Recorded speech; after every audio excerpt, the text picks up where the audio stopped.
Hey, it's Danielle. Today I'm going to be showing you how and why I'm closing out this Microsoft bullish call fly for about an 85% profit and how you could actually squeeze some more money out of it if you wanted to hold it a little bit longer. Now, let me just start off by saying that I've gotten a lot more conservative with my trading, and now I typically like to target about 75 to 100% profit on these butterflies. That being said, you can generally target a lot more.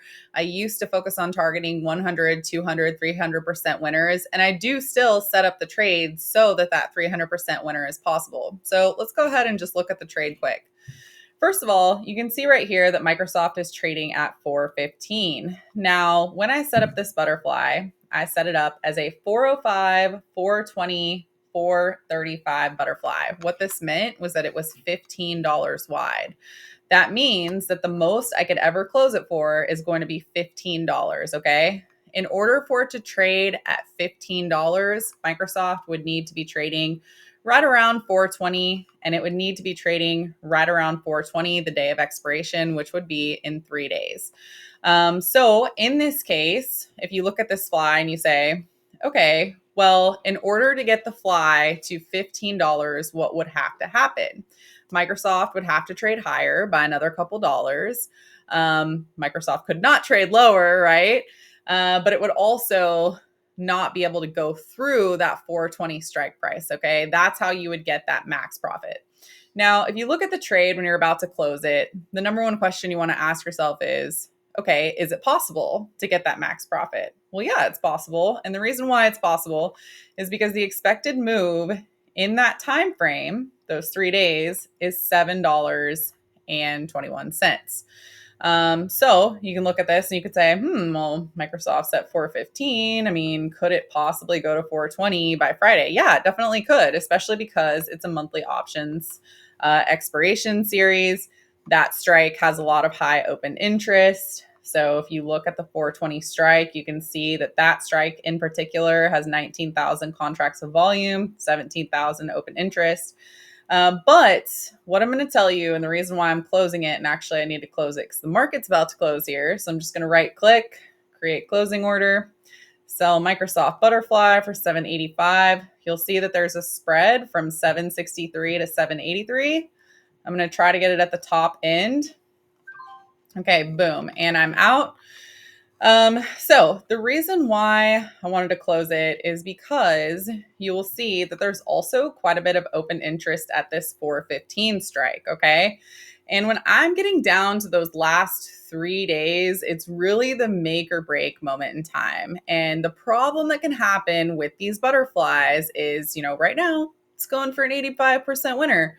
Well, tomorrow, if the market gaps down and this thing is trading at let's say 408, which by the way, it was just trading there a few days ago, that profit is going to pretty much disappear.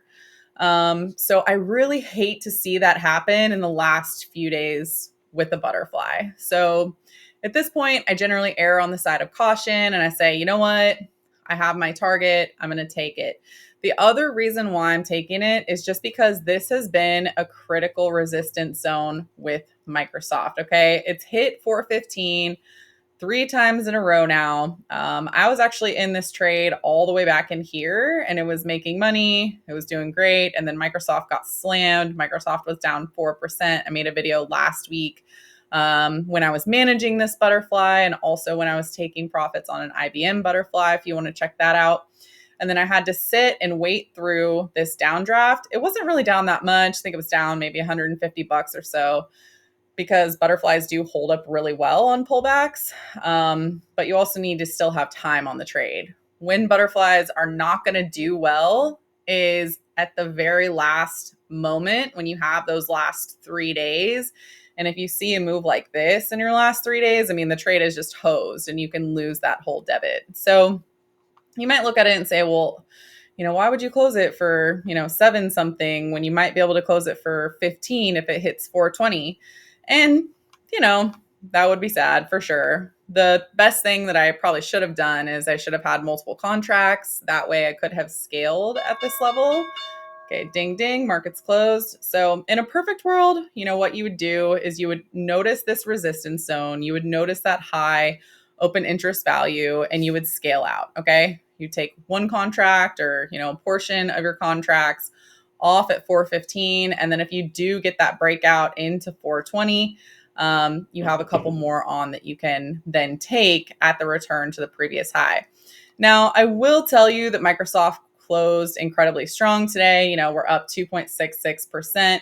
You have a squeeze on the daily chart. You have a squeeze on the 195-minute chart. You also have a squeeze on the 15-minute chart.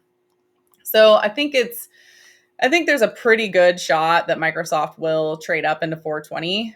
And I could have held it, but that's why I'm making these videos. I'm making these videos to show you how I'm walking through my thought process.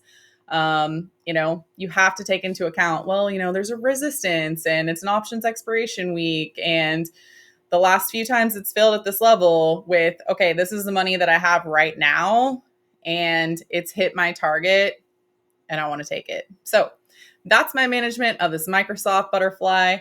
I put on another NVIDIA fly just right here before the close. Well, hopefully I got filled actually. Did I get filled? I did not get filled. Okay, that's very sad because I was working on putting an NVIDIA order on right before the close. And so what I was looking at doing with this, I'll see if I can get it tomorrow, but it's probably going to gap up. That is a big bummer.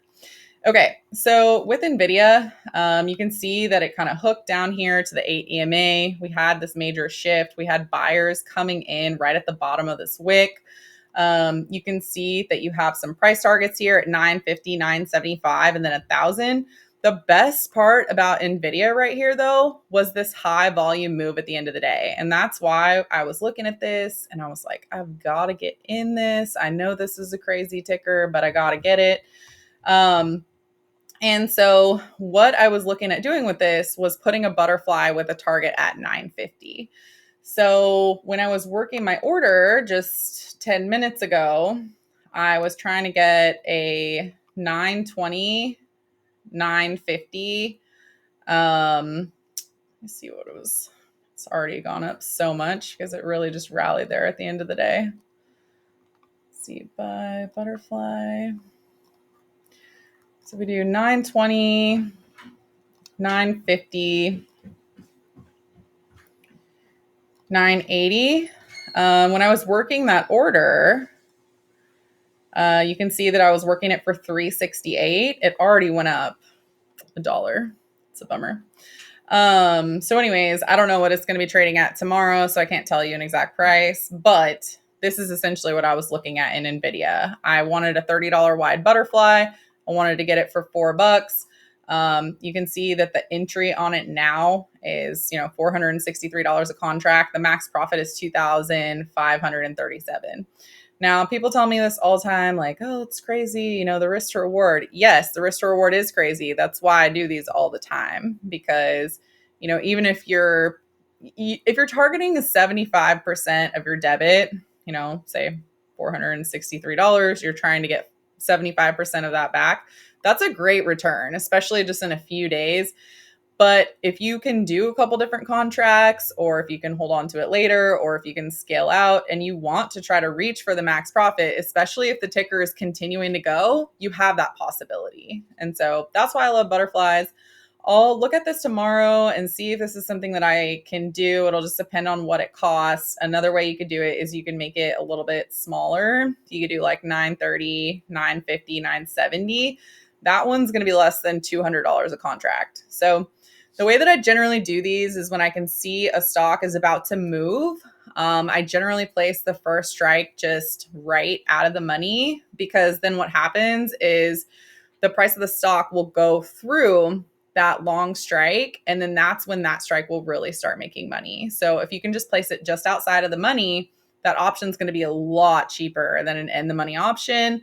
You go past that level, boom, and that's how you go from, the butterfly being worth 363 to being worth I don't remember what it was, 460, 470, just in that 10-minute time span. And obviously you have a stock that moved a lot. So Those are two different butterflies. I'm actually flat right now after I closed that Microsoft trade. I was a little bit light the last week, but I'll definitely look into trading NVIDIA tomorrow. What I would want to see from NVIDIA if I was going to put on the trade, since I wasn't able to get it today, is I would just want to see continuation. I think, we saw a lot of continuation today, so I don't think that's going to be that big of an issue. But for something like this, that is a momentum move and a momentum ticker, you definitely don't want to see a gap down. Like, let's say, for example, NVIDIA gaps down 4% tomorrow. Then people will say, Danielle, are you still going to get into the trade?